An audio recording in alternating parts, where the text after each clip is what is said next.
تو یہ بڑا خطرناک شرک ہے. ہاں اس پر جو اشکالات ہوتے ہیں کہ پولیس کو بھی تو مدد کے لیے پکارا جاتا ہے, وہ تمام اشکالات کے میں ایک بیان میں جوابات دے چکا ہوں, اس کو سن لیا جائے دوبارہ. تو اس لیے میں کہتا ہوں بھائی اپنے حال پہ ترس کھاؤ, صرف یا اللہ مدد, صرف یا. ہم یہ نہیں کہہ رہے کہ جس نے یا رسول اللہ مدد کہا وہ کافر ہو گیا, نہ.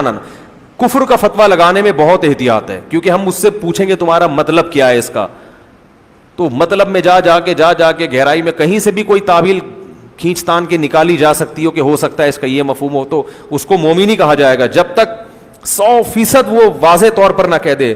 لیکن یہ جملہ بہت ڈینجرس ہے. کفر کا فتویٰ دنیا میں لگانے میں تو احتیاط ہے, مگر آخرت میں اللہ بھی احتیاط سے کام لے گا فتویٰ لگانے میں, ایسا نہیں ہے. وہ تو ہمارے لیے اللہ نے کہا ہے کہ تم دل کے حال نہیں جانتے, اللہ تو دلوں کا حال جانتا ہے, اللہ کو پتا ہے کون کس نیت سے کہہ رہا ہے. تو اس لیے میرے بھائی اپنے حال پہ ترس کھاؤ, اپنے مذہبی رہنماؤں کے کہنے پر توحید کا راستہ نہ چھوڑو. عیسائی بھی اپنے آپ کو توحید پرست کہتے ہیں کہ ہم ایک اللہ کو مانتے ہیں, مگر اللہ کو ان کی توحید قبول نہیں ہے. تو اگر آپ بھی یا اللہ مدد, یا رسول اللہ مدد, یا علی مدد, یا غوث اعظم مدد, سارے اللہ کے علاوہ پتہ نہیں درجنوں لوگ ہیں, اور یا رسول اللہ انظر حالنا, اے نبی ہمارے حالت پر رحم کریں, اے نبی ہماری طرف دیکھ, یہیں سے بیٹھے بیٹھے پکار رہے ہیں نبی کو, اور یہ عقیدہ ہے کہ نبی صلی اللہ علیہ وسلم بنفس نفیس ہماری مدد کریں گے, یہیں سے بیٹھے ہوئے ہمارا کلام سن رہے ہیں, اور خود قبر میں سے ہوتے ہوئے ہماری مدد وہیں سے کر لیں گے, کیونکہ اللہ نے آپ کو اختیارات دے دی ہے. بھائی یہ شرک ہے, اللہ نے کسی کو کسی کی مدد کا اختیار نہیں دیا. ہاں وہ اختیارات جو اسباب کے دائرے میں آتے ہیں, اسباب جس کی کوئی سائنٹیفک لاجک ہو, جیسے پولیس کو مدد کے لیے پکارے ہیں تو موبائل آئے گی اس طرح سے, وہ تو لاجک ہے نا اس کی. ان لاجک جو مدد ہوتی ہے کہ جس میں کوئی ذرائع یا اسباب نہ ہو, یہ مدد صرف کون کر سکتا ہے؟ اللہ. اس کا اللہ نے کسی کو اختیار نہیں دیا.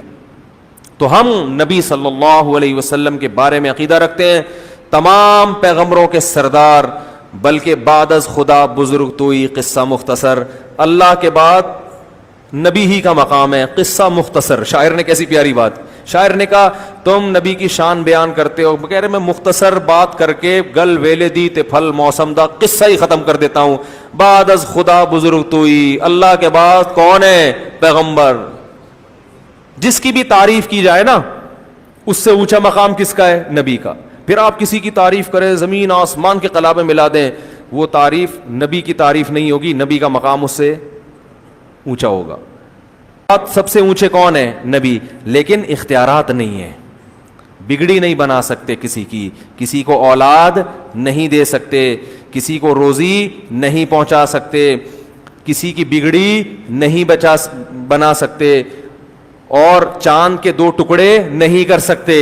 لوگ کہتے ہیں چاند کے 2 ٹکڑے بھی تو نبی نے نہیں کیے, وہ اللہ نے کیے ہیں. نبی کو حکم تھا اشارہ کر دے میں ٹکڑے کر دوں گا. تبھی نبی سے مشرکین اور بھی معجزوں کا مطالبہ کرتے تھے, آپ یہ کریں آپ یہ کریں. نبی نے فرمایا کہ سبحان ربی هل كنت الا بشر رسولا, میں تو انسان ہوں بھائی, میں یہ نہیں کر سکتا کہ یوں اشارہ کروں نہریں جاری ہو جائیں, میرے میں اختیارات تھوڑی ہیں. تو اللہ نے کر دیے تھے ٹکڑے, اللہ نے مجھے حکم دیا تم آپ اشارہ کریں تو میں کر دوں گا. تو جب اللہ کرنا چاہتا ہے, میں نے اشارہ کیا, اللہ نے کر دیا, اب اللہ نہیں چاہ رہا تو میں کہاں سے کروں گا بھائی؟